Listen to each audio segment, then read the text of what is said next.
ఈ ప్రపంచ రాజ్యాంగానికి విన్నావా? ఈ దేశంలో ఉన్నటువంటి పాలకులు అంబేద్కర్ గారు అవమానించేటువంటి తీర్పు చూశాం. అది పోవాలి ముఖ్యంగా ఈ సొసైటీలో. ఇప్పుడే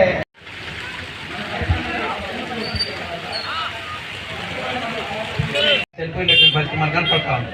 అందుకనే ఈనాడు జర్నలిస్టుల మీద, మేధావుల మీద, ఇతర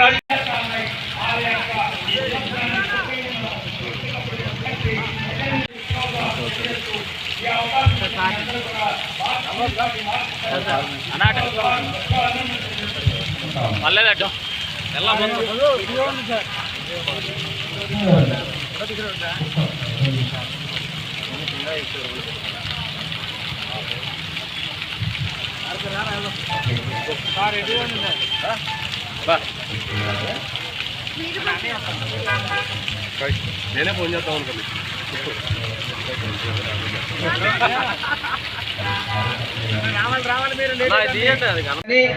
గవర్నమెంట్ పాఠశాలల్లో కానీ ఉపాధ్యాయుల యొక్క పాత్ర చాలా ఎక్కువగా ఉంది.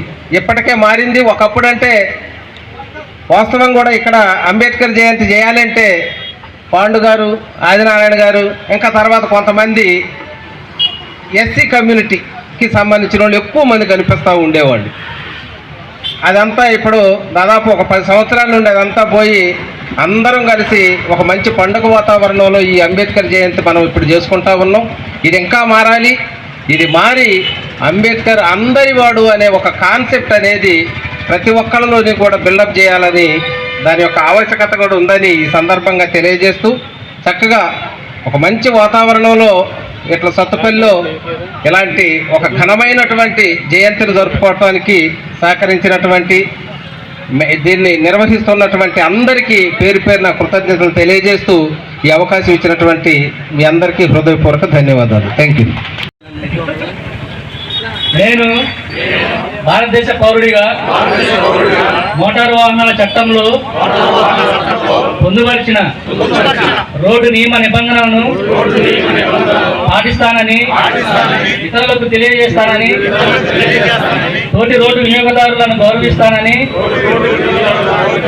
రోడ్డు ప్రమాదములు జరగకుండా నా కర్తవ్యాలను శ్రద్ధతో, అంతఃకరణ శుద్ధితో నిర్వహిస్తానని, రోడ్డుపై ప్రయాణించేటప్పుడు ట్రాఫిక్ నియమాలను ఉల్లంఘన కానీ ప్రేరేపించడం కానీ లేకుండా ప్రజలందరూ మన రోడ్లపై సురక్షితంగా ప్రయాణం చేయడానికి సహకరిస్తానని దైవ సాక్షిగా ప్రమాణం చేస్తున్నాను. థ్యాంక్ యూ అనండి.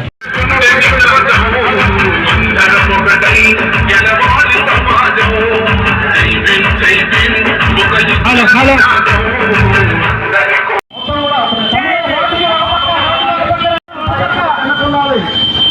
కొద్దిగా వెనకున్న వెహికల్స్ వెనకాల ఉన్నారండి. డీజే వెనకాల ఉన్న పళ్ళని కూడా ఒక పక్కే రాలే, ఒక పక్కగా రండి. తమ్ముడు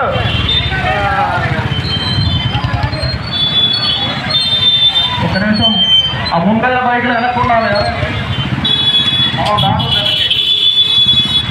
ముందర బైకులు కొంచెం ఆగండి. మీరు వెహికల్ వెనకాల ఏం లేదు బాబు. ఒక నిబంధనతో చేయాలండి.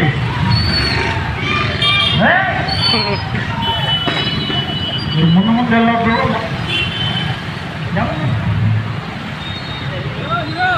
ముందు వెళ్ళాలి, మీరు కంట్రోల్ చేయాలి.